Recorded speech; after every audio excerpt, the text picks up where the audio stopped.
Good evening and welcome to Next on the Tee with Chris Mascaro, where PGA and LPGA players, legends, and top instructors go to share their stories, insights, and playing lessons.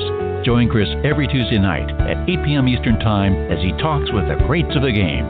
Tonight's show is sponsored by the French Lick Resort, Ben Hogan Golf, the PGA Tour Superstore, 2 Under, the Salt Creek Golf Retreat, TaylorMade Golf, the Bobby Jones Apparel Company, and Super Speed Golf. Now, here's your host, Chris Mascaro.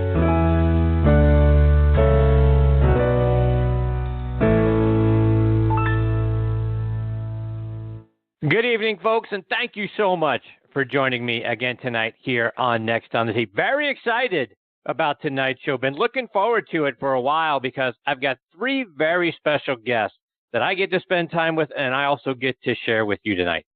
First up with me is going to be Charlie Fisher. Charlie is the marketing manager for Golf Pride grips, which you guys know are my favorite grips, my grips of choice. I've got their Tour Velvet Align grips on all of my clubs. Absolutely love it. And I tell you what, when I am testing other equipment, if it doesn't have the Tour Velvet Align grip on it, it feels weird to me. I feel out of place because I've grown so accustomed to that alignment along the back and the tackiness of that grip. So really appreciate and really love having Charlie as part of the show tonight. Want to talk to him about this year's PGA merchandise show. We'll also talk about their new grips that they have for this year, their new Align Z grip, which is about to come out a little bit later on this week. They just moved into their new headquarters, which is right outside the gates of Pinehurst, number 8. Want to talk about that. And we'll also talk about, they've got a nice tool on their website, golfpride.com. Go check it out. You can go in there and it'll help you size up and figure out what the right grip is for you based on hand size and your preferences and that sort of thing. A really great tool. I used it and got selected for 2 grips. One, ironically, the one I'm already using, thank goodness. Plus another one. I want to get Charlie's thoughts on that. So a lot to get into with Charlie when he joins me in just a few minutes. Following him, I'm going to get a return visit from Champions Tour pro Tim Simpson. Tim is a 4-time winner out on the regular tour. He has, when you go back and you look at, he was one of the top players out there in the mid to late 1980s.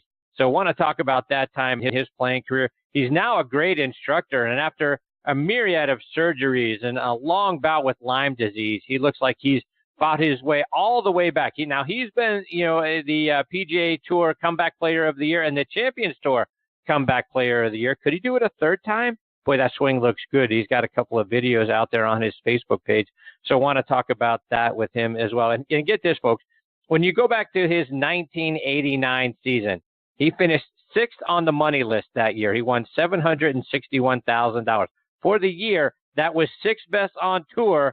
That's now a pretty nice 3rd place check these days. So I want to talk to him about the growth of the tour since that time. So looking forward to catching up with Tim when he joins me a little bit later on in this half hour.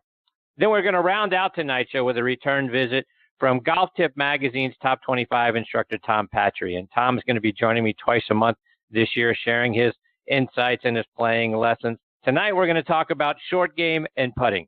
We'll talk about how to hit better pitch shots from 20 to 30 yards out. We'll also talk about how to improve our lag putting and our speed, right? So many of us, and I got my hand raised here, me included, right? Some of the places that we're losing strokes are on those 3 putts. When we're 30, 40 feet from the pin, all of a sudden, we're leaving that thing 5 or 6 feet short, or we're running it past the hole. We miss it coming back. There's a 3-putt and an unnecessary stroke, an unforced error, if you will, that maybe Tom can help us with and help us improve our scores. Looking forward to catching up with TP about 40 minutes from now. So a lot more great stories, information, and playing lessons coming your way tonight on this edition of Next on the Tee. Again, thank you so much for tuning in and taking the journey with me tonight.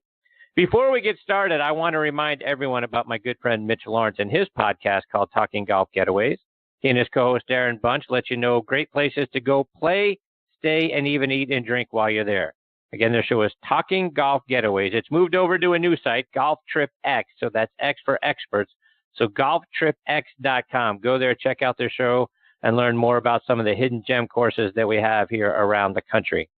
His twin brother, Matthew, also fantastic. He's got a great show called Backspin Golf, which rumor has it is going to be returning live on the airways on Sunday, March the 10th. And that show airs on WLXG ESPN Radio AM 1300 up in Lexington, Kentucky. The show airs live from 8 to 9 a.m. Eastern Time. You can go online to WLXG.com and stream any of his shows from this past year as a podcast. So catch up on anything you might have missed.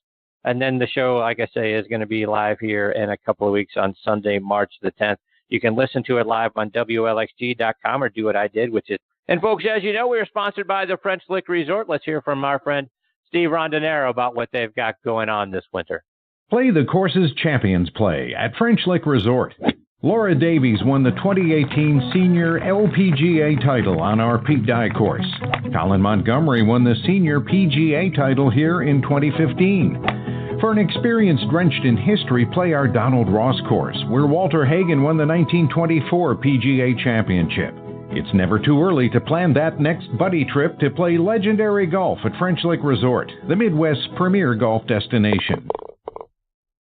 Yeah, folks, be sure to go online to FrenchLick.com to see for yourself what a wonderful facility they've got there, and you can book your stay there as well. I also want to tell you about our good friends at the Ben Hogan Golf Equipment Company. Now, folks, if you haven't hit Ben Hogan irons since maybe the 80s or the 90s, do yourself a favor and get a demo iron of either their Fort Worth, PTX, or New Edge irons. Go out on the range and compare it to whatever it is you have. All Ben Hogan irons and wedges are handcrafted one at a time in their Fort Worth, Texas factory. No mass production, no shortcuts. You can now order custom-made irons, wedges, and hybrids by going online to benhogangolf.com, and they're going to build those clubs to your specification, and best of all, charge you a fraction of the typical retail price. Check out their complete line of forged irons, wedges, utility irons, hybrids, bags, and accessories, again, by going online to benhogangolf.com. And please also check out our friends at the Bobby Jones Apparel Company by going online to bobbyjones.com. They've got their spring collection out now, and it looks absolutely fantastic. Plan ahead for spring and be among the first to sample their happy hour collection. And I've got my eye on some of their great new polos and sweaters. See what I'm talking about by going online to bobbyjones.com. And folks, this segment of the show is brought to you by our good friends over at 2 Under. I want to welcome our new partners at 2 Under, the unofficial underwear of the PGA Tour, worn by PGA Tour players like Ricky Fowler, David Toms, Jerry Kelly, William McGirt, Jason Kokrak, and Matt Everett, to name just a few. Your buddies are going to think you're a stud if they're even seeing you in your underwear, but that's another story. And your girlfriend and or wife is going to love the side effect, a visibly enhanced profile. The Joey Pouch technology provides the ultimate male asset management. It separates a man's most valuable assets from bodily contact to reduce unwanted skin-on-skin contact, providing less chafing, more control, and an altogether more luxurious feel. Start every round 2 Under by wearing the coolest performance briefs on the market. Use code NXT on T20, so next on T20, to save 20% off your order at 2under.com. And that's the number 2, UNDR.com. Now back with me on the French Lick Resort guest line is Golf Pride Channel Marketing Manager Charlie Fisher. Let me remind you a little bit about Charlie's background. He earned his bachelor's degree in business administration with a concentration in professional golf management from Methodist University and his MBA from the University of Phoenix. He started out as an assistant golf professional at Siwanoy Country Club up in Bronxville, New York, which is a beautiful Donald Ross designed course, which was the site of the very first PGA Championship back in 1916. From there, Charlie became first assistant golf professional at Colasadra Club in the Blue Ridge Mountains and Highlands, North Carolina, which is an Arnold Palmer designed course. Charlie then spent 7 years with the Acushnet Company in various roles, ranging from consumer test coordinator to product test supervisor. He joined Golf Pride back in 2011 as a territory sales manager. He's ascended up through the organization and is now the channel marketing manager. And I'm honored to have him back with me again tonight here on Next on the Tee. Hey, Charlie, thanks for coming back on the show. Chris, thanks for having us on. We appreciate it. So, Charlie, I want to start our time with you tonight by going back to the PGA Merchandise Show. What are some of the new things for this year that you guys either debuted there or sort of gave a hint underneath the tent that would be coming up here in the early parts of 2019? Yeah, thanks, Chris. The PGA Show was a really exciting one for us this year. This was probably one of our biggest product launches that we had. And a few new things like the Tour Velvet Plus 4. We've had such success with the Plus 4 and the MCC at retail. and even with some of our OEM partners, just through their custom programs, that it made sense to launch it through the number one grip on the PGA Tour, which is the Tour Velvet. It was a no-brainer for us. Plus the color scheme of it with the gray and the black, it's a very sleek looking grip, and not to mention the texture pattern and the material that's just that much more enhanced than the new Tour Velvet Plus 4. So that was a really big one. We're expecting really good things for it in 2019. And then Z Grip Align. The Z Cord has been such an amazing grip for us out on the PGA Tour. It's the heaviest cord out there on the market in terms of in all weather, all performance grip out there. And again, we've got enough guys playing it on the PGA Tour, playing it in a rib model, that it just made sense to bring it with the Align technology out to retail. So those from a swing grip category, those were two really big ones for us. We co-launched the new green Align, which is coming out to market in the next few weeks as well, which was kind of an as seen on the new Callaway Epic Flash driver that they launched. You can actually see that grip on the Callaway Epic Flash driver right now at retail. We'll be launching a Golf Pride version of it this year, which was new for us, to kind of have the Align, the red Align, which it's so well known for, coming out in a green color. And then finally the Sensor Contour Pro, which, Chris, I got to tell you, the Contour Pro, I mean, this is the most widely played shape ever in terms of putter grips over the course of years. And people think back to the old Pro Only shape, the Ping Man shape. This is the shape that's probably won more majors out there than any grip. I can't even think of anything close. So to bring it out with the sensor material and that tour preferred shape, and which is still widely used by some pretty well known guys like Tiger Woods in terms of the shape. It's great to have it in this lineup for 2019, and not to mention the gray and black color as well with the yellow cap. It's pretty slick. So there's a lot there to get excited about for me, and I'm sure for the rest of our listeners, Charlie. So I want to get a little more detail on this. So first of all, for listeners who haven't joined us when you've been on the show before, talk about the Align grip technology and what it does for us. Sure. So the Align, as I mentioned, if you see it right now at retail stores, it's a red color. It's a red strip that's actually on the back of our MCC Classic and the back of our Tour Velvet Plus 4 grips, and Tour Velvet Align as well, which we have out there. But mostly what it is it's a firmer material that's actually molded on the back side of our grip. Okay. And so what it allows for is we're really trying to help players achieve some consistent hand placement.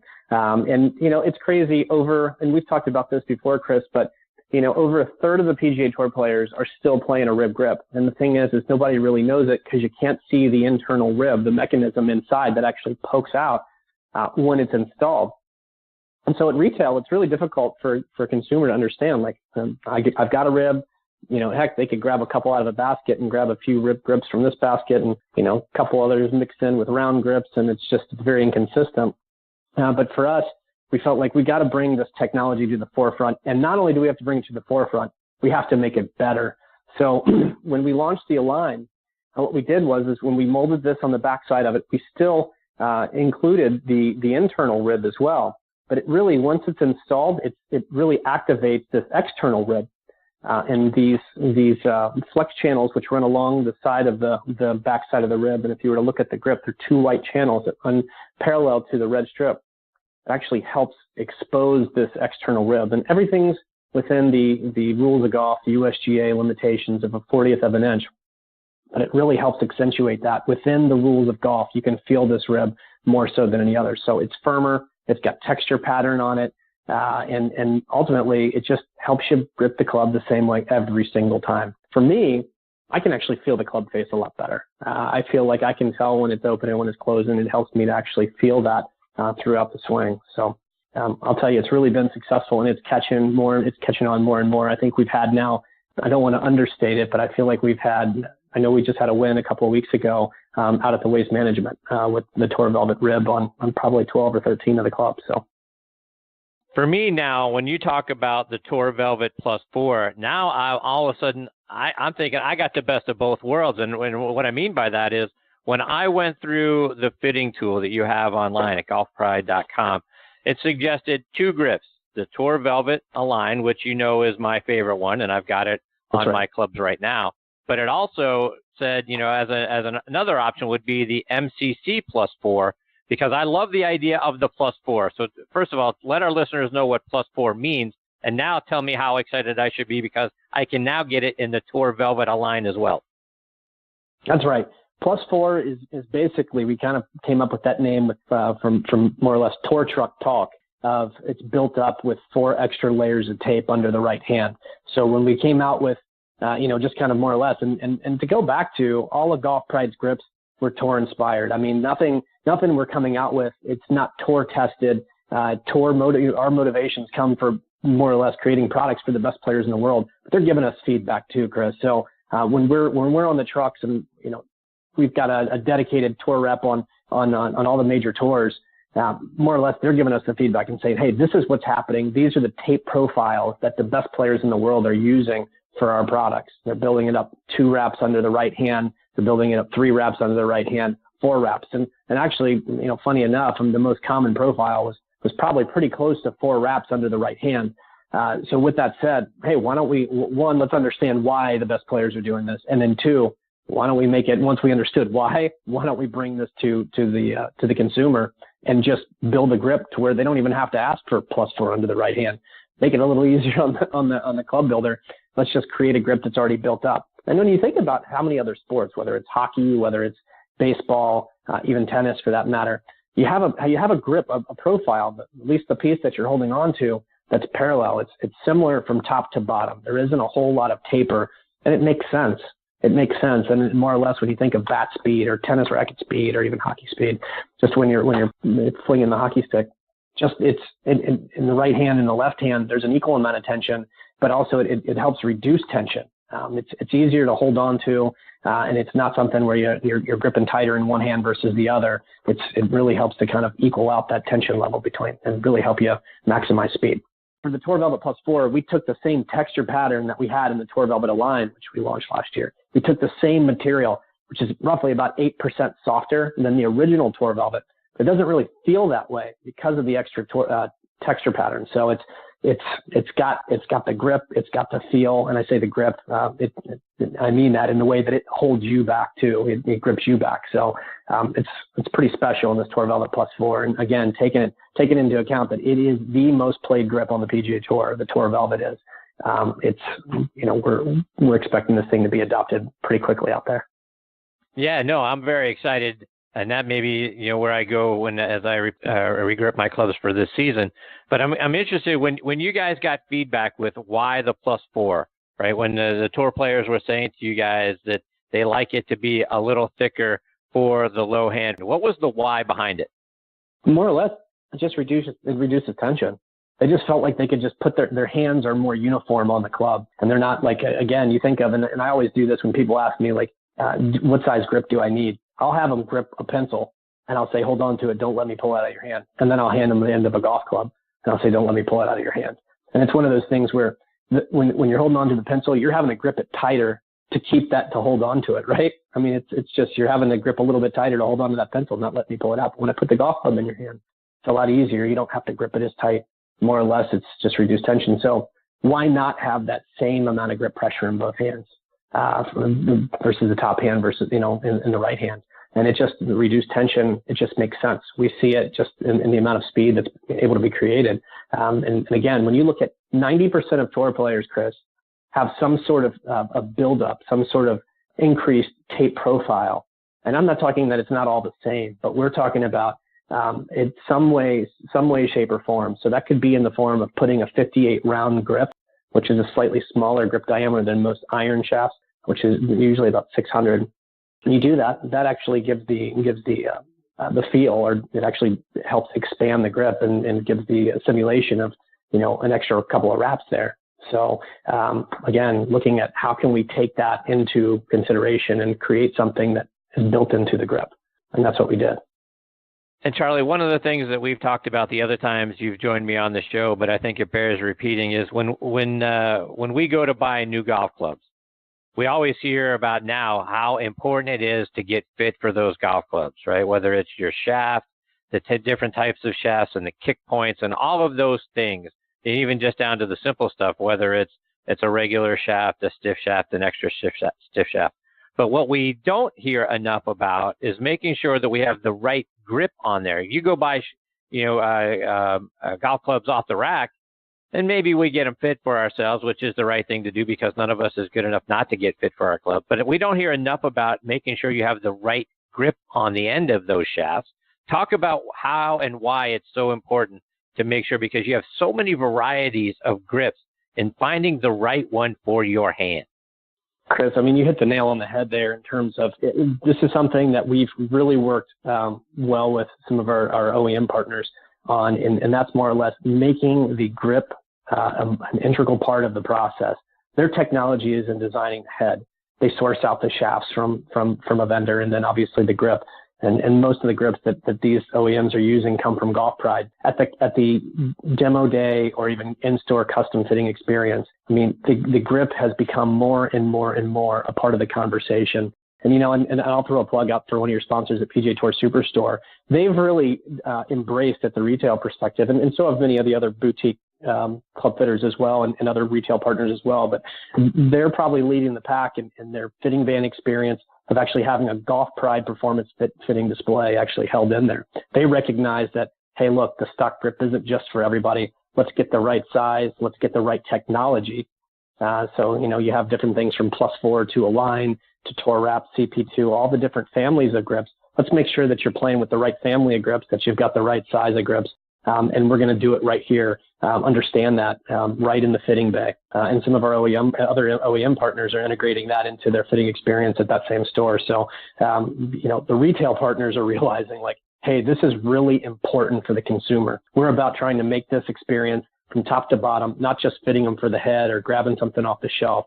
Let's really embrace the fact that we can give the consumer something that's better for their game, right size, right technology. So it's a huge mission for us, more or less, to wherever golf clubs are sold, that the grip is a part of that conversation, and it's becoming more and more a part of that as we're going. Yeah, and I think the interesting piece to all of this, Charlie, and again, I think you and I have talked about this before, but when you really get right down to it, the grip is our only connection to the golf club, right? Between our hands to the club, it's really about the grip. Because if the grip isn't right, thickness, it doesn't feel good to us, it's maybe not tacky enough or whatever, then you really do, and you mentioned this a moment ago, you lose connection to the club face. And if you don't have it right, then everything else is going to break down afterwards. So I think that's a very important piece that doesn't get enough pub. I'm sure it's something that you guys talk about a lot, but it sure is great to hear it coming from you, because to me, that's a sort of a lost part in the fitting, a lost art in the fitting process, is making sure you've got the right grip.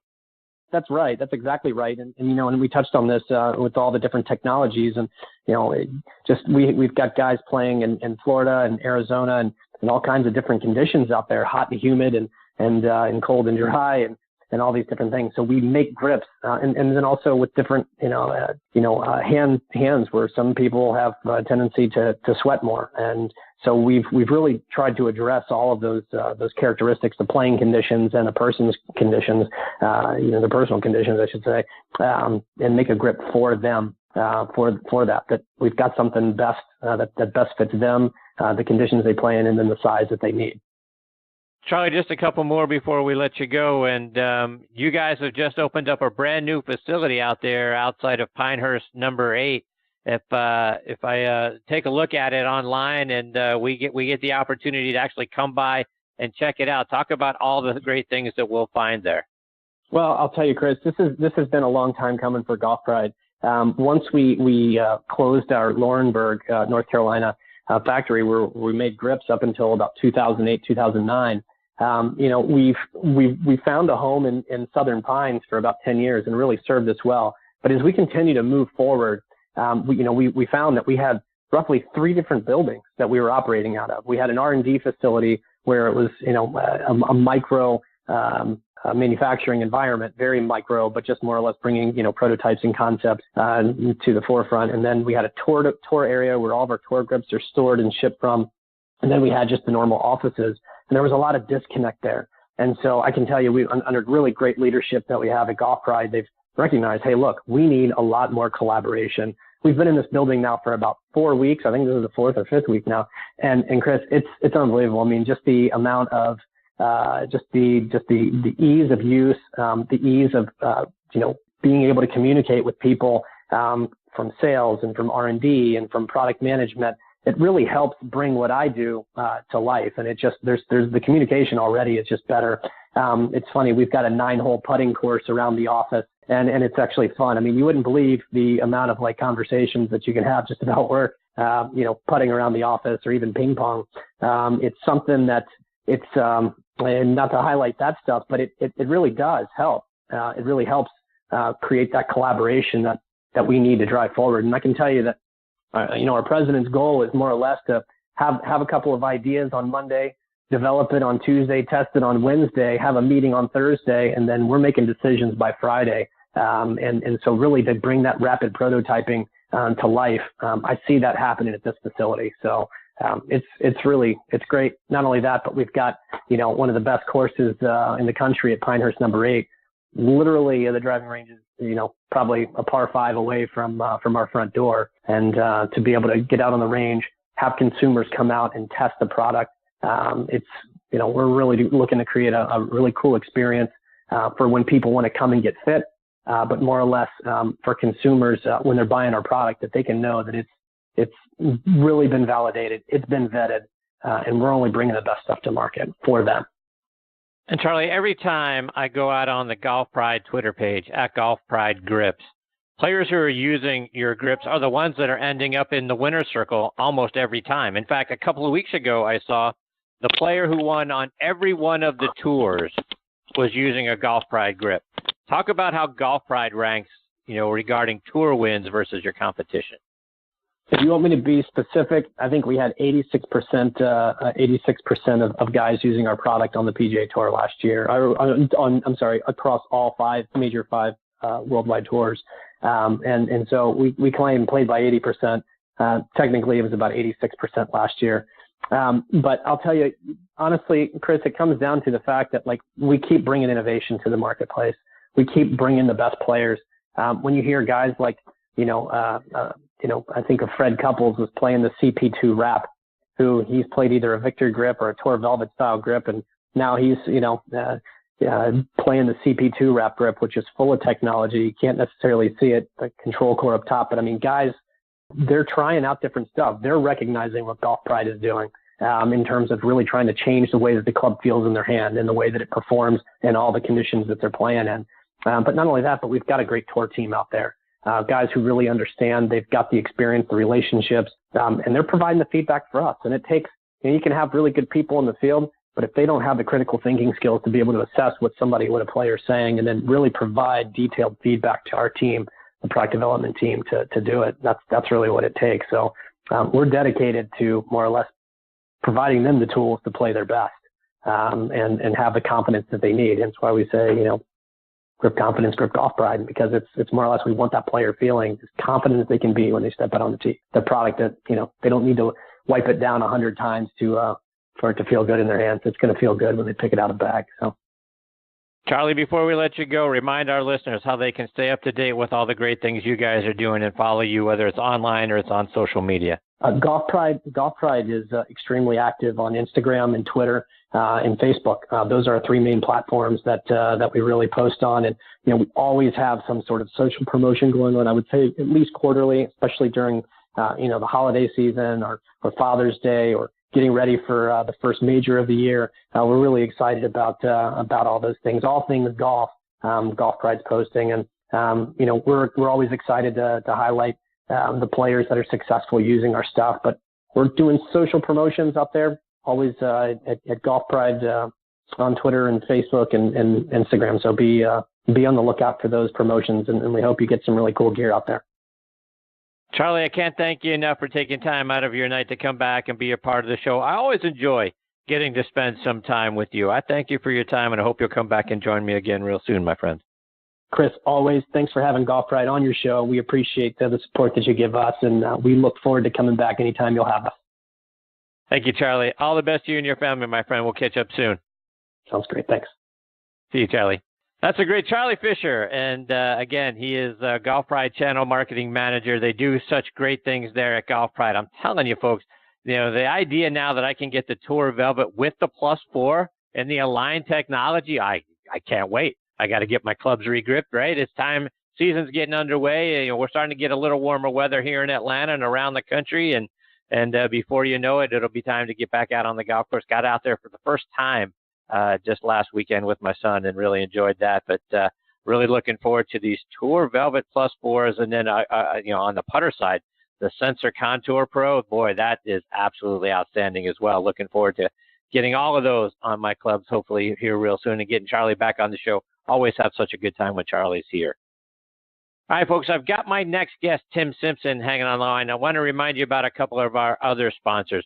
First, Super Speed Golf, now used by over half of the tour players around the world. Super Speed Golf is the fastest and most effective way to increase your swing speed. 3 8-minute training sessions per week are all you need to see a 5% increase in your swing speed. And with sets for golfers of all ages and over 1 year of included video instruction, Super Speed offers a complete solution that's going to help you start bombing it off the tee. Visit them online at superspeedgolf.com to pick up your set today. And folks, well, TaylorMade Golf has done it again. The all-new TaylorMade M5 and M6 drivers have arrived, and what a story. They both feature speed injected, created through a revolutionary manufacturing process where every single head, yes, every single head is injected and calibrated to the threshold of the legal limit. Basically, every head now is what they call Tour Spicy. Speed for all, now available. Check it out online by going to TaylorMadeGolf.com. And folks, this segment of the show is sponsored by our friends at the PGA Tour Superstore. This segment of the show is brought to you by the PGA Tour Superstore. See why golfers everywhere are proud to call PGA Tour Superstore their golf pro shop. Visit them online at PGATourSuperstore.com. Now back to Chris and more of the show. And now back with me here on the French Lick Resort guest line is 4-time winner on the PGA Tour, Tim Simpson. Let me remind you a little bit about Tim's background. He's from right here in Atlanta, Georgia, played his college golf at the University of Georgia, where he lettered in 1975 and 76. He was an honorable mention All-American in 75 and a third-team All-American in 76. He was named first-team All-SEC both of those seasons. And while at Georgia, Tim won the 1975 Palmetto Intercollegiate Tournament and the 1976 Southern Amateur.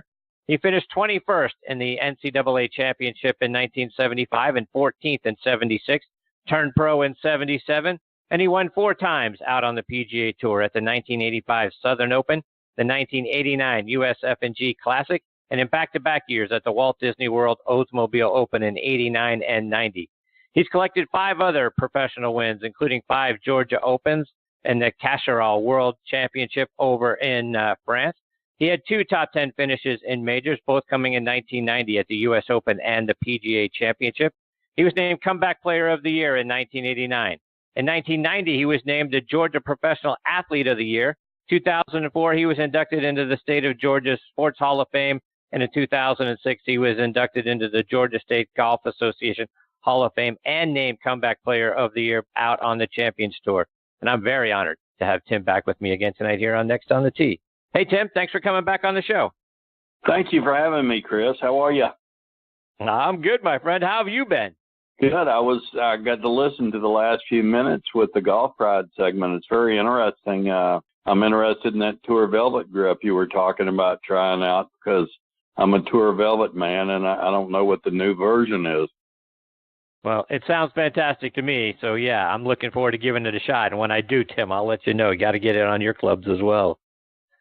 There you go. So, Tim, when I was looking back over your career, I was looking at 1989, a year you won twice, and you finished 6th on the money list that year. You won $761,000, which is a nice third place, check nowadays when you're out playing on the PGA Tour. So I was curious to get your thoughts. Are you surprised at how much the game has grown, particularly around the purse money over the last 30 years? Oh, it's crazy. I was telling a friend of mine today I was born 30 years too early because throughout my career I was so consistent. I was kind of a top 10 machine, and oh my gosh, I think I would love my winnings today based on 66 top 10s on the PGA Tour. And Tim, you were always known for being such a great ball striker. So much so that guys like Jack Nicklaus and Johnny Miller, even Butch Harmon, would comment about what a great ball striker you were. Talk about how did you become such a great ball striker? What did you do that enabled you to be so good at it? Well, that's a great question, Chris. Dad gave me, when I was probably 13 or 14, he gave me Byron Nelson's book, Shape Your Swing the Modern Way. And Byron Nelson, everybody talks about Hogan being, such a great ball striker. Well, when I do speaking engagements, I ask people, have you ever heard of an Iron Hogan machine? The machine, the robot that they built, they named it Iron Byron for a reason, because he was such an incredible ball striker. Well, he had a long lateral leg drive and actually somewhat of a dip in his swing. And I incorporated that long lateral leg drive in my swing, and it just enabled me to hit it incredibly straight. I played 32 tournaments a year, and I did a show on the Golf Channel a number of years ago, and they reminded me, I think I went 6 or 7 years without hitting the ball out of bounds. And it was wow. I remember Golf Digest tested us in 1990 at the TPC, all 150 of us in the field. And I remember them telling me that nobody was even remotely close to keeping the club square down the line as long as I was. And it was because of the long lateral leg drive. And as far as the rest of my swing goes, I had a very, very simple, repeatable swing. I could take 1980, I don't remember if it was 89 or 90, I won Disney back-to-back, but I had not hit a golf ball in 6 weeks. I literally got off a private jet from an elk hunting trip in Wyoming, and I had told my caddy, regrip my clubs, I'll meet you in 30 minutes. I won the Merrill Lynch shootout, teed off the next day, and won the tournament 4 days later. And that's the way my swing always was. I could take 6 months off, and by the third day, I was hitting on all cylinders. Wow.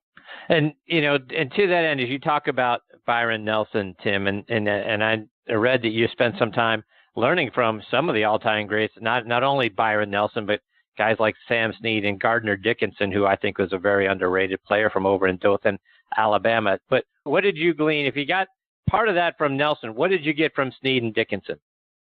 Well, Gardner Dickinson was one of only 2 people that Hogan taught.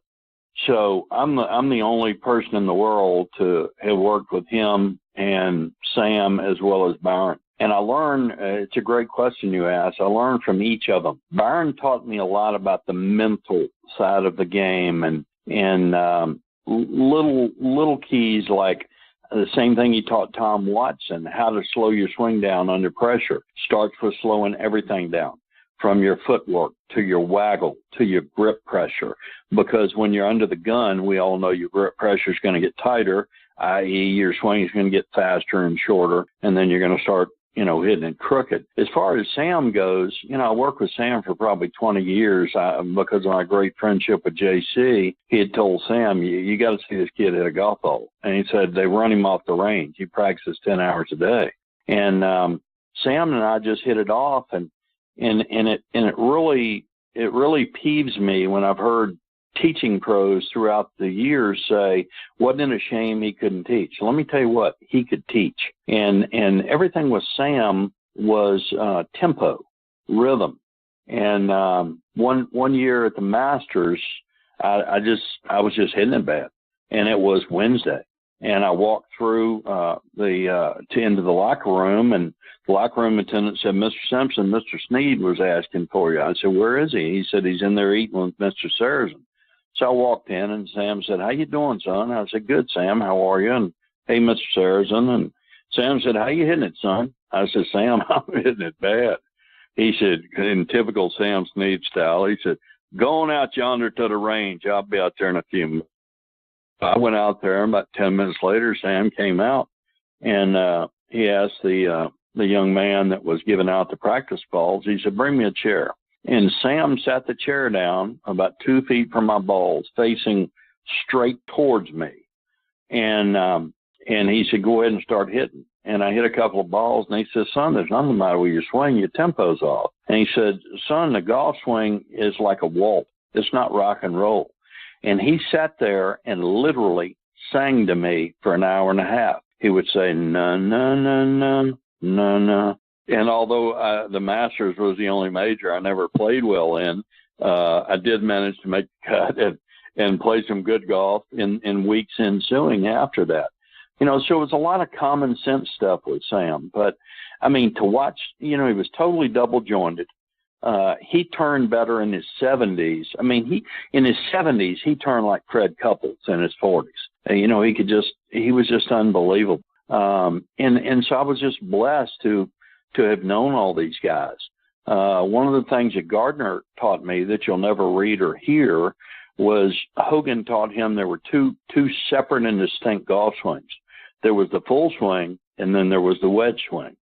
And that was what Gardner worked with me on a lot, was that the wedge swing was shorter, create more leverage, more wrist cock early, and it's more feel the distance with arm speed, the speed of your arms. But, you know, my lifelong teacher has always been Art Kraft from Noonan, Georgia, and Art and I were so close that he just wanted me to be the best in the world. And if that meant going and working with somebody else, he was all for it. And, but I regret getting Lyme's disease when I did and losing my career the way I did, because I think Art Kraft would, without a doubt, be one of the top teachers in the world, would be a household name. He's just incredibly brilliant. Tim, you mentioned, you know, the time with Sam and being at the Masters. And at this time of year, you know, with Masters being 6 weeks or so away, and I believe 1985 was your first time playing in the tournament. You finished, as you mentioned a moment ago, 18th that year. So I was curious, was that the first time you ever got to play in the tournament and the first time you ever got to play Augusta National, or did you get to play some since you were from here? No, I got that. That was my birthday present when I turned 16. My father and I had a friend at Ansley Golf Club where I grew up that had a dear friend that was a member at Augusta. And he said, you know, this kid's a state junior champ and very promising, and Georgia and another number of other colleges are after him. You know, is there any way we can get him on? And it was kind of like the movie Caddyshack, where the front nine was gorgeous, and then the back nine, it was the absolute thunderstorm of the century. And the rules are that if the member takes one step toward the clubhouse, that's it. You can't hit another shot. You cannot hit a shot without the member with you. And this Larry McCrary, this wonderful gentleman that was a member there, we played the back nine in literally just unplayable conditions. And I shot 37-34, I think, shot 71. And it was just truly one of the greatest days of my life. And he told me, he said, I think you're going to be a great player. I think you're going to have a great PGA Tour career. And whenever you play in the Masters, you'll always use my locker. And sure enough, I showed up, and the locker room attendant said, Mr. Simpson, we got you over here in Mr. McCrary's locker. And I'm like, now that's a sweet man. So he never forgot that. He was awful kind to a young kid. But, you know, it's funny because, you know, I had two legitimate chances to win the U.S. Open. I felt like I always could have and should have won the British Open. I just only played in it several times. Had some good PGA championships, but the Masters greens just totally psyched me out. Growing up on small, flat Bermuda greens where everything's inside right and bang it, or left lip and bang it, you know, it didn't fathom to me lining up 12 feet right of the hole, you know, and dying it in. And, you know, in 89, I had just beat Norman head-to-head in a great duel at New Orleans the week before. So I come in the hottest player on earth, and I'm like, well, this is finally my time. I'm finally going to get my green jacket. And I missed the cut. You know, I mean, and back then you didn't have to beat but 4 or 5 half dead guys, to make the cut. I mean, you had Doug Ford and Billy Casper and Arnold, these guys were like 80 years old, and I still managed to miss the cut. And the irony is, in 1990, or 91, when I missed the cut, that's when I went turkey hunting down in Metter, Georgia, and that's where I contracted Lyme's disease.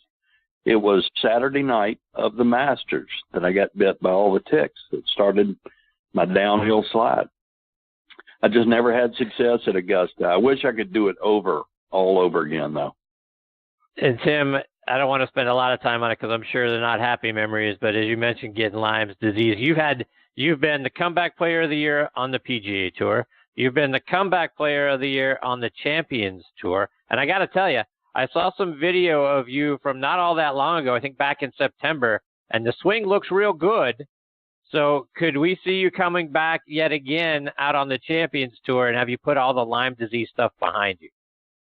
No, unfortunately, thank you. That's very kind of you. But unfortunately, you have it for life. I'll have it for the rest of my life.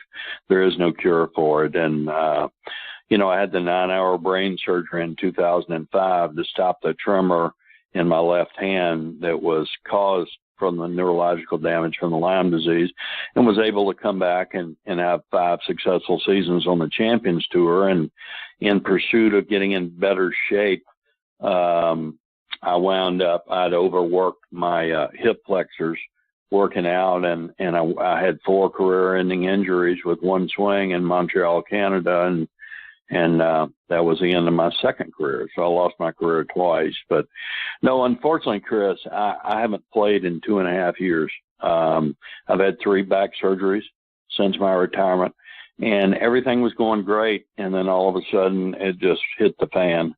And I hit balls. I probably hit balls 5 times last year, but I reshafted some clubs last week. I'm all excited, ready to play. And yesterday, I'm walking up my driveway, and my back goes out again.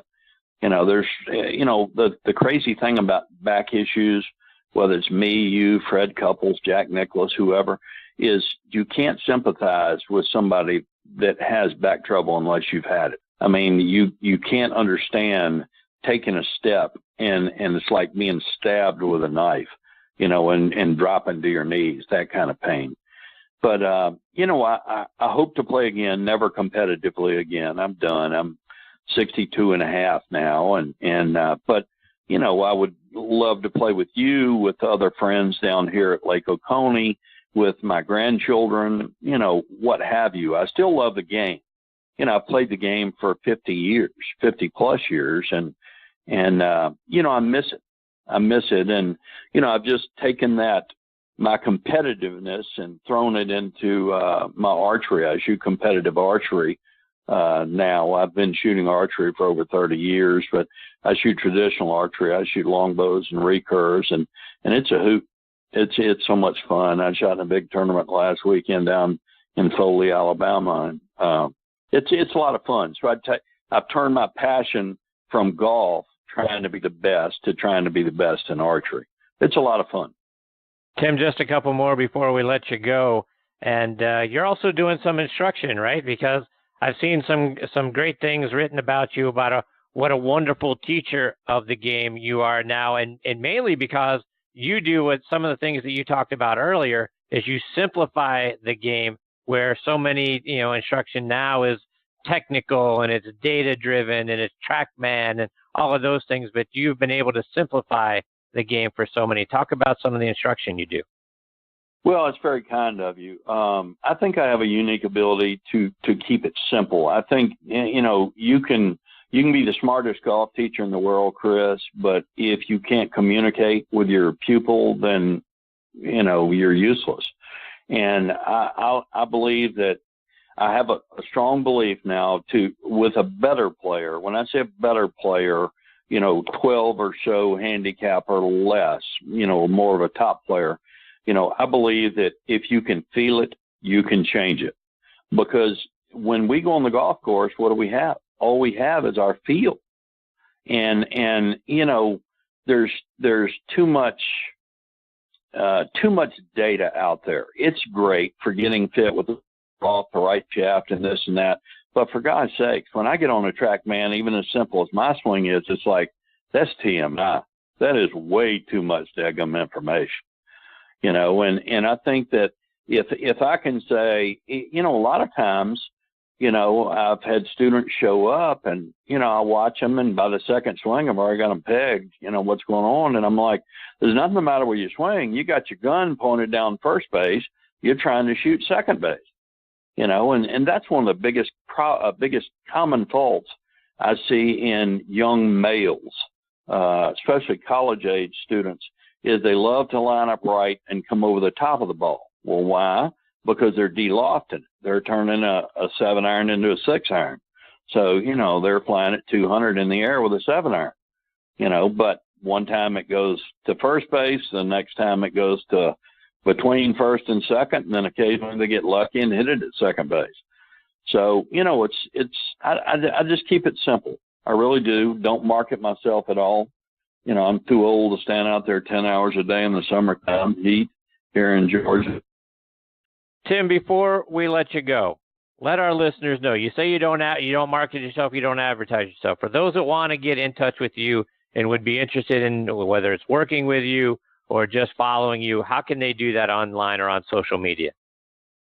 You can go to Tim Simpson Golf or Tim Simpson Corporate Golf, and there's a little thing you can fill out if you're interested in me doing a public speaking engagement or individual lessons. And you can contact me via email that way, and I will respond. I will get back to you as soon as possible, and we'll go from there. I love to teach. It's fun, and I feel like I can teach from my 5-year-old granddaughter to Tiger Woods, and all in between. It's not rocket science, and it does take work, obviously, by the person you're working with, but I'm the only person I know of in America that will tell you, if you don't think I helped you, there's no charge. I got a money back guarantee. So you don't hear that very often, do you? No, you do not. No, Tim, it's always such a pleasure to get to spend time with you. You are an absolute treasure, my friend. I appreciate you so much and your time. I hope you'll come back and join me again real soon. I would be happy to anytime, and I appreciate you thinking of me. It's nice to know that I'm not totally forgotten. You are not. All right, Tim, take care. All the best to you and your family. I look forward to that opportunity to catch up again soon. Thanks so much, Chris. God bless. You too. Take care, Tim. That's the great Tim Simpson, TimSimpsonGolf.com. Check him out online. I tell you, folks, when you go back and you look at Tim Simpson's record from the mid-'80s into the early 90s, it is absolutely one of the best that you're going to see out there. It really is a shame. I think the Lyme disease robbed us of a guy that was going to continue to win out on the PGA Tour, and goodness knows what he would have done out on the Champions Tour. That swing of his, and again, he's got it on his Facebook page. You can find it by going out on YouTube as well, is as pure and as wonderful a tempo a swing as you're going to ever see. That's why people talk about what a great ball striker he was. And you can see where he got it from. Talking to Byron Nelson, spending time with Sam Snead and Gardner Dickinson. Boy, he learned from the best, and he certainly turned that teaching into a great golf swing. And now I'm sure passing it along to his students. So please go online and check him out. All right, I've got my next guest, Tom Patri, hanging on the line. I'm going to get to Tom on the other side of this real quick station break. You're listening to Next on the Tee, heard around the world on great sites like TuneIn and Podbean. Hear your favorite PGA and LPGA legends, pros and top instructors sharing their stories, insights and tips to lower your scores every week here on Next on the Tee. Now, back to you, Chris. And now back with me on the French Lick Resort guest line is one of the top instructors anywhere on the planet, and that's Mr. Tom Patri. As you guys have heard me say over the last several weeks, we are fortunate enough to have Tom joining us as a regular guest now a couple of times a month.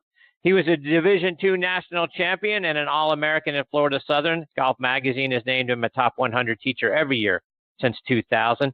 Golf Tips Magazine has now named Tom one of their top 25 instructors in America for the 2019 and 2020 seasons. As you've heard Tom say a couple of times here, not all that long ago, when he last showed me a couple of weeks ago, he recently accepted the position as Director of Instruction at the Hawthorns Golf and Country Club just outside of Indianapolis. And get ready, Indy. He's coming your way in May, and I'm extremely honored. He is back with me again tonight here on Next on the Tee. Hey, TP, thanks for joining me again tonight. Christopher, what's happening, my man? How are you, Tom? Man, if I was doing any better, Chris, I'd be you.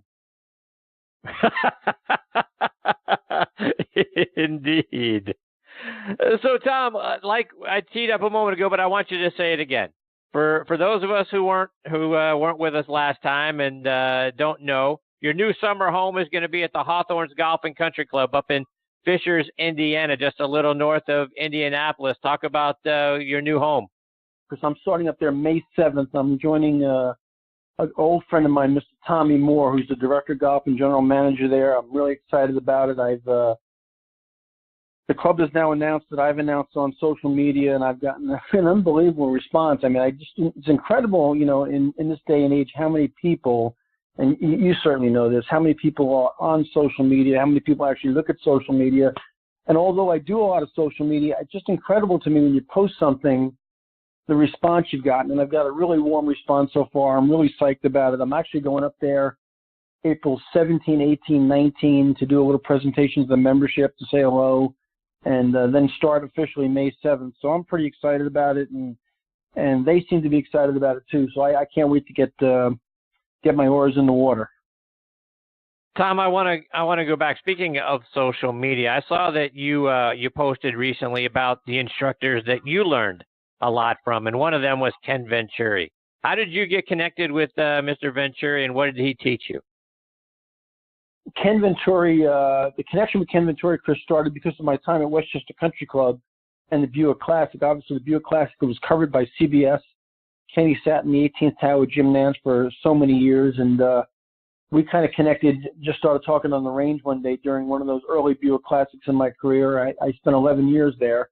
And we hit it off right away. And Ken was just, Kenny was a person that if he realized that he had a passion for golf and loved the game the way we all do, or so many of us do, he was a giver. He was a guy who would open his heart up and share his experiences with you. We had more than one lunch together. I'll tell you a great story.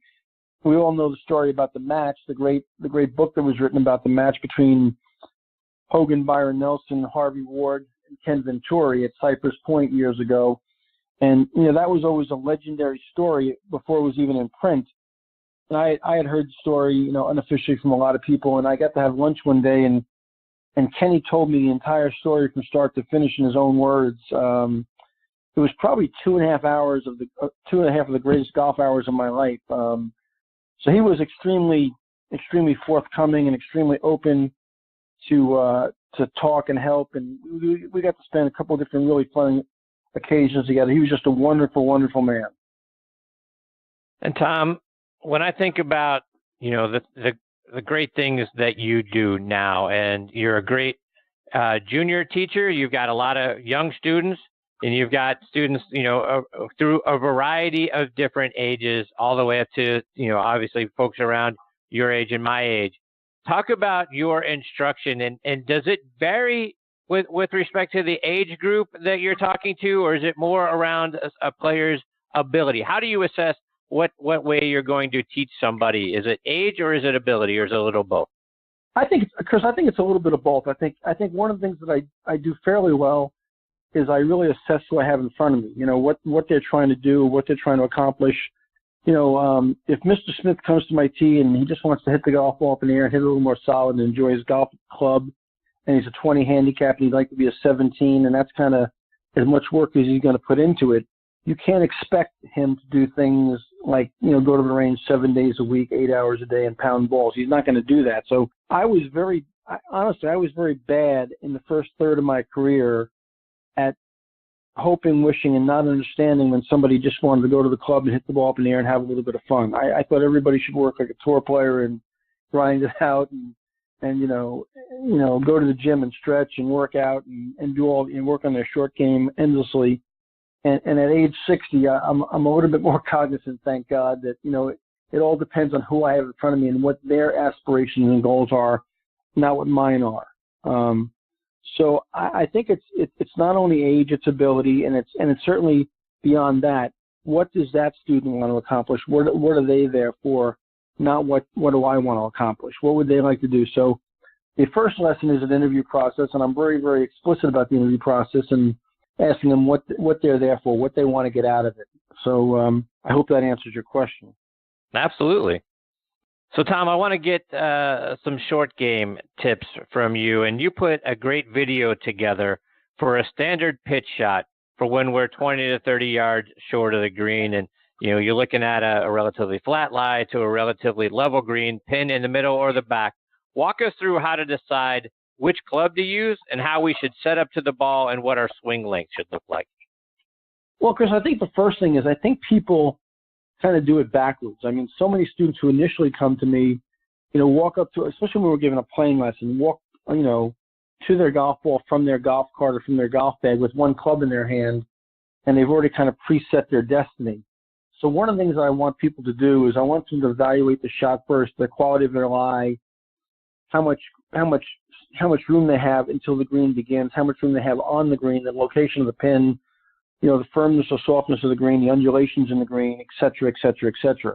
So once they've kind of pictured the shot because of the information they've gathered, then I want them to ask themselves one final question. Okay, if I picture the shot being played this way, what club would allow that to happen? I want them to back into the club selection, piling the information and really analyzing the situation in front of them. So I think too many people go to that short game shot with a predestined idea about the club they should select, and they don't have any imagination about what's going to happen in about 30 seconds when they pull the trigger. So I think backing into the club selection is very important. And then as far as the technique is concerned, I think it depends, again, who you have in front of you. Some people have very gifted hands. Some people don't have very gifted hands. So I would teach those two people two different styles of chipping and or pitching the golf ball. One are going to be more of a connected situation, more of a body chest rotation shot. And some people are really good at manipulating the club with their hands. So again, I think it goes back to Chris, who you have in front of you, what their skill level is, and what kind of shot are they trying to play. And Tom, you recently shared in your newsletter how damaging negative self-talk can be, and we talk about that a lot on this show. In your newsletter, you wrote about something that Dr. Bob Rotella once shared with you. Do you mind sharing that story? Well, first of all, Dr. Bob is an amazing character. My connection to Dr. Bob, just to go back a little bit, Chris, is through a guy named Dick Coop, Dr. Dick Coop, who's at the University of North Carolina. Those two fellows were really, in my estimation, the pioneers of sports psychology, especially golf sports psychology. Just to give you a little background on Dick Coop taught people like Corey Pavin, or coached people like Corey Pavin, Payne Stewart, and a guy named Michael Jordan. So, he's no slouch and takes no backseat to anybody. And he and Bob were good friends, and they shared a lot of information early on in their careers. Bob was a little bit more of a promoter. Dick was a little more laid back and stayed home, but they both helped me a lot. But the story you're referring to is that Bob once shared with me that the most damaging thing you could ever do is in your own voice, let your own ears hear you say something negative about yourself. If you and I were playing golf together and you hit a bad shot and I said to you, "Man, Chris, you really stink," you'd probably turn to me and have some response from me that wasn't extremely positive and tell me to shut up and mind my own business. But we all do that to ourselves. We all say, "Hey, that man, Tom, you stink. Tom, you're lousy. You're a chopper, whatever." I don't do those things. That was a lesson I learned a long time ago. I might think them, but you're never going to hear me say them out loud about myself, because that's the most damaging thing you can do, is hear in your own voice, in your own ears, say something bad about yourself or disparaging about yourself. So, one of the things you can't do is you can't verbally express negative self-talk. it's the most damaging form of criticism you can ever inflict on yourself. Tom, I want to get another playing lesson from you, and a place where I and so many of us struggle is with lag putting. So many of us, including me, got my hand raised in the air here. We'll three putt 3 or 4 times in a round, and those are sort of unforced errors that are costing us strokes, because we'll take that 30 or 40 footer and we'll either leave it 5 or 6 feet short, or we're running it 5 or 6 feet past the hole. How can we do a better job of controlling our distances? Chris, it's funny you say that, because my last lesson tonight was at 5 o'clock tonight. I'm not going to use the man's name. It was a member at Esplanade where I teach in Naples. And I've been working with him for a while, and he struggles with his golf game a little bit, and he's really working hard. And I got a little feedback from a secret admirer of his, and he has never expressed to me that he had any putting problems. And this fellow shoots in the mid-90s. That's what he's told me, at least. So today, as we started the lesson, of course he wanted to have a full swing lesson. I'll just call him Bob for this interview. I said, Bob, let me ask you a question. What did you shoot yesterday? He said, Tom, I played terrible. I hit it terrible. I shot 95. I said, Bob, do you mind if I ask you? And he's really worked hard on his golf swing in the last year. I got to tell you, he's really put some time into it and gotten better. I said, Bob, do you mind if I ask you how many 3-putts you had yesterday's round? And he very nonchalantly instantly replied to me. He said, well, I counted them. He said, I had 12. I said, 12? I said, you tell me you 3-putted 2/3 of the hole yesterday? He goes, well, yeah. Why? I said, well, why are we standing on the lesson tee? Why don't we walk over to the practice green? He goes, well, I want to hit my driver better. I said, let's do a little math. I said, if somehow I could walk over to that practice green and I could eliminate 12 3-putts, I could just get you to 2-putt 12 times. What's 95 less 12? And he started laughing. He said, well, 83, but that's impossible. I said, let me ask you a question. I said, we've worked on the full swing for a while now. I said, let me ask you 3 questions about putting. Do you have to be strong to be a good putter? He said, no. I said, you have to be fast to be a good putter. He said, no. I said, you have to be able to leap tall buildings at a single bound. He said, well, no. I said, so what's the number one reason? This guy is not uncoordinated. He's decently coordinated. What's the number one reason why Tiger Woods putts better than you? And he said, talent. I said, no, wrong T word. It's time. He's put much more time into his putting than you have, and he's developed a feel for distance by doing repetitions at various distances. I said, now sure, there's some mechanics involved, but the mechanics of a putting stroke are much, much more simplified than that of a full swing. Smaller range of motion, lower speed, less moving parts. I said, come on, let's take a walk over to the putting green. So we spent about an hour and a half over there till it almost got dark tonight. And he started horrifically in terms of his distance control. And by the time that our time was done tonight, he was doing a wonderful job lagging the golf ball. I said, Bob, here's the deal. I want you to spend more time on this putting green in the next 2 weeks than you have in the last 2 years, because you haven't spent any time here. So that's not going to be hard to do. I said, I want you to start keeping track of your 3-putts and tell me what happens. I said, well, Chris, I'm going to tell you right now, I'm going to predict the future. You can ask me next time I'm on with you how Bob's doing with his putting, okay? Because I know what's going to happen, because I've done it with people before. He's going to have this miraculous epiphany that all of a sudden he's a decent putter, and he's going to break 90 on a regular basis, and he's going to think that I'm Jesus. And I'm not Jesus, I'm Tom. So it's the number one way we get better at putting, and I'm going to ask you this, Chris. What's your handicap right now? I'm a 12. And Chris, I know in the last 2 or 3 weeks, you've probably spent countless hours on the putting green, haven't you? Indeed I have, Tom. Now, why are you laughing, Chris? No. I heard that chuckle in the background there. Okay? No, I have not. Okay. So, Chris, how much time have you spent on the range in the last 2 weeks? Several hours. Okay. So I want you to do me a favor. I want you for the next 2 weeks to reverse the time and location of your practice. So I want you to take 2 hours, and I want you to stay off the range for 2 weeks. which is other than when you warm up before a round to go. Okay, you're allowed to warm up, but the practice time, any dedicated practice time in the next 2 weeks, I want you to spend exclusively on the putting green for 2 weeks, and then I want you to let me know how you're making out. Why do people mismanage? I don't understand why people mismanage their time so much. One of my spokes in my book, The Six Spoke Approach, is time management. Okay, and this might come as an epiphany to a lot of people out there, but you should spend the most time on your weakest link, not the most time on your best link. What a revolutionary idea, huh? It's just incredible. It's just mind-boggling to me. Good point. Tom, I got a couple more before we let you go. One of the things in the new issue of Golf Tips magazine, you have an article in there about the time you spent with Jackie Burke, who was just inducted, by the way, into the Houston Sports Hall of Fame, along with our good friend Dan Pastorini on the football side on our show Thursday Night Tailgate. But they both went in together here just a couple of weeks ago.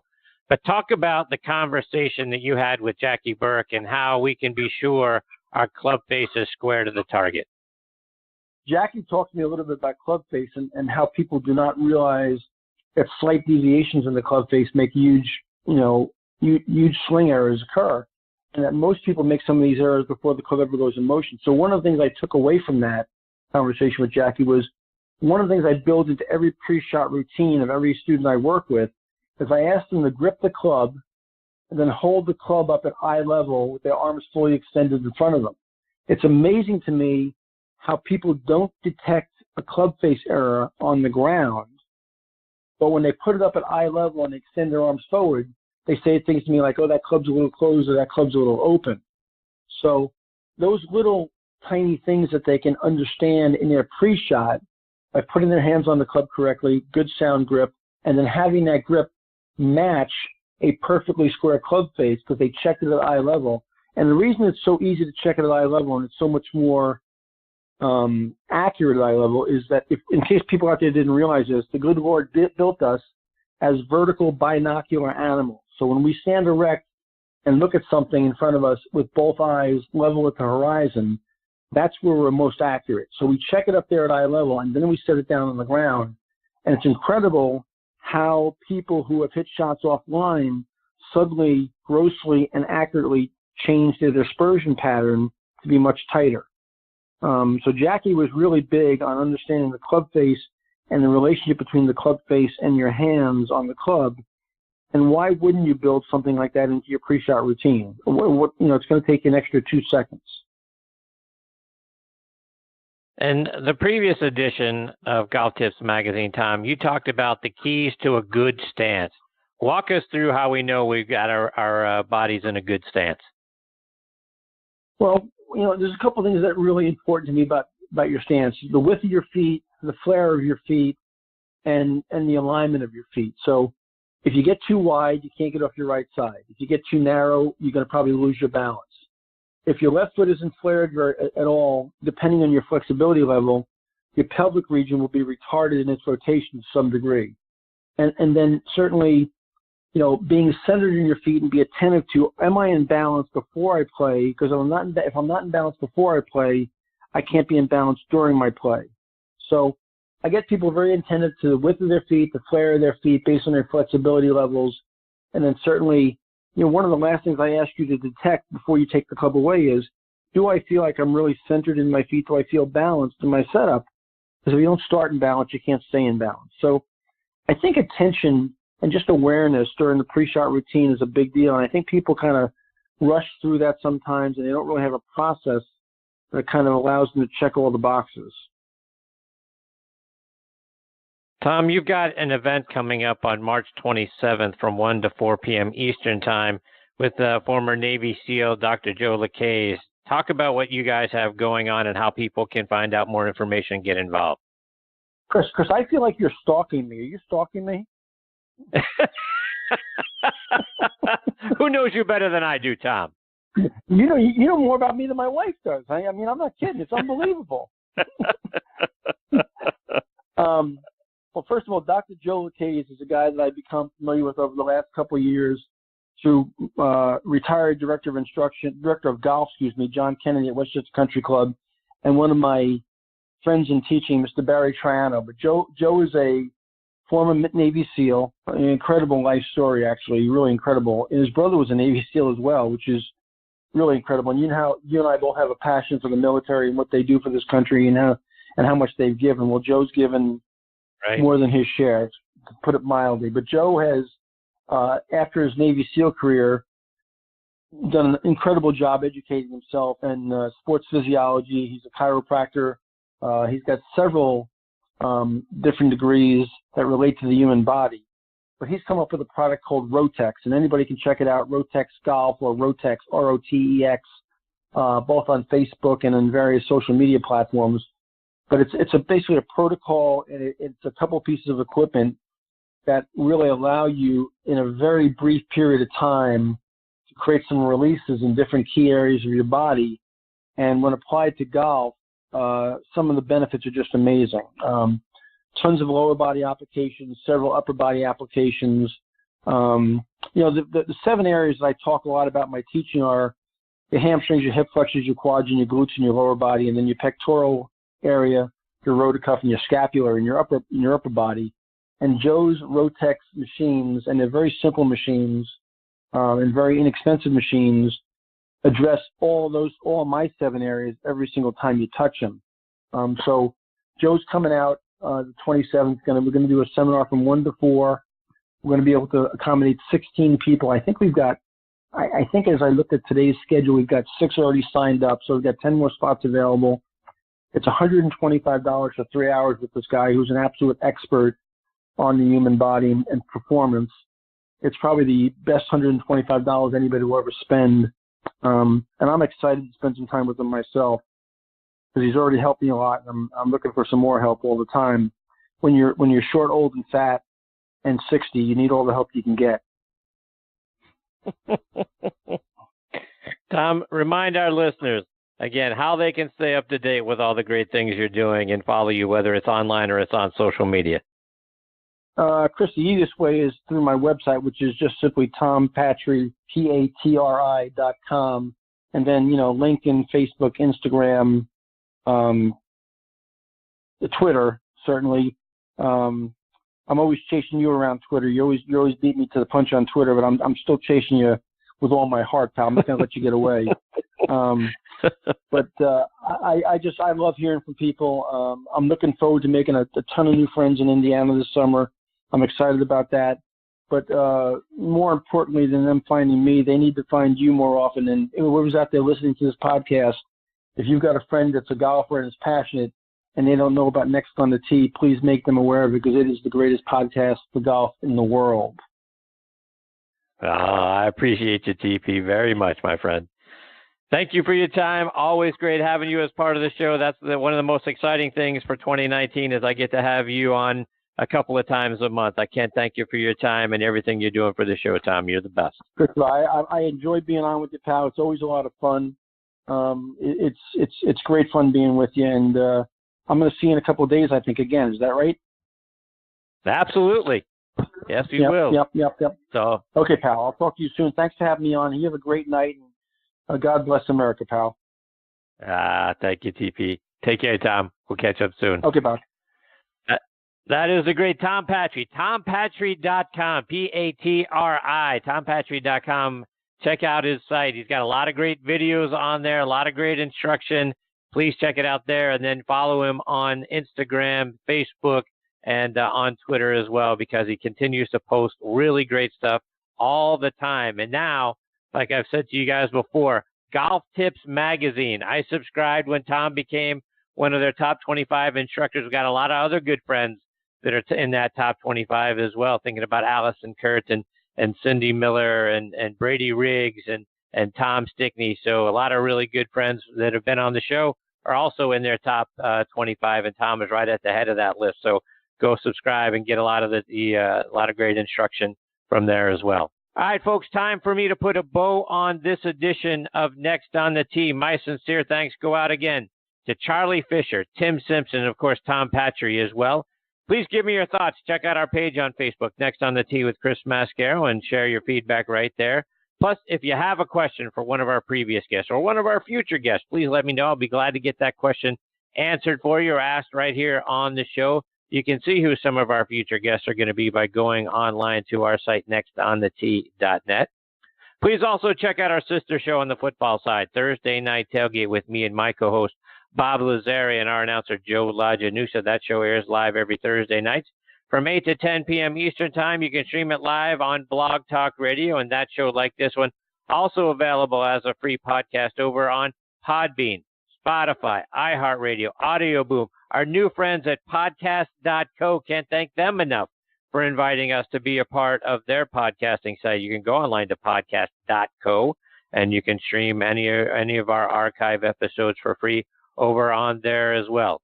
On Thursday Night Tailgate, we are joined every week by 5 NFL legends who come on and share their stories from their playing days, plus share insights into what's going on around the league now.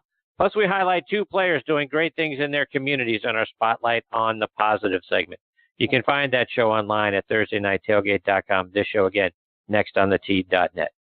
Folks, thank you again for choosing to listen to this show tonight. We really appreciate the fact that you are making us part of your golfing content. Until next week, hit 'em straight, my friends. You've been listening to Next on the Tee with Chris Mascaro, where PGA and LPGA pros and top instructors and media members go to tell their stories. Join us the same time every Tuesday to hear more stories about the game we love from people who love sharing those stories with you. It's all about the great game of golf. It's all about